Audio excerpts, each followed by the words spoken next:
A piece of a SpaceX rocket left in space is believed to have crashed into the moon's surface. The rocket's impact has not been confirmed, but scientists do think a new crater will have since formed on the moon's surface. ABC's Rena Roy takes us there. Scientists are looking into whether a piece of a SpaceX rocket crashed into the moon overnight. The drifting rocket was unintentionally on a collision course with the moon after a pair of lunar landers was launched more than a year ago. Though the crash would be an accident, scientists and skygazers are saying it's an exciting chance to learn more about the moon.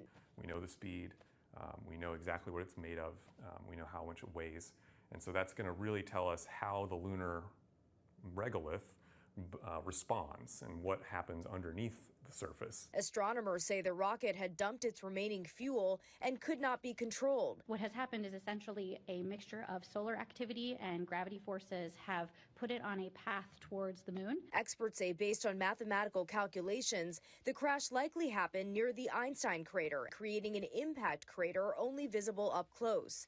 But they're still working on getting visual confirmation. NASA says it will use its lunar reconnaissance orbiter to try and spot the crater, but that could take time.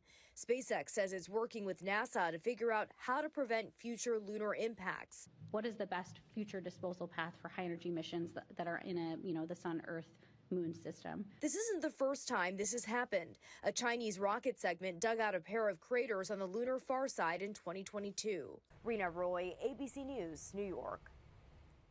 Experts are not too concerned about this collision, but they do say this highlights the growing threat of space junk, with more items being launched into orbit as the U.S. works to establish permanent structures on the moon.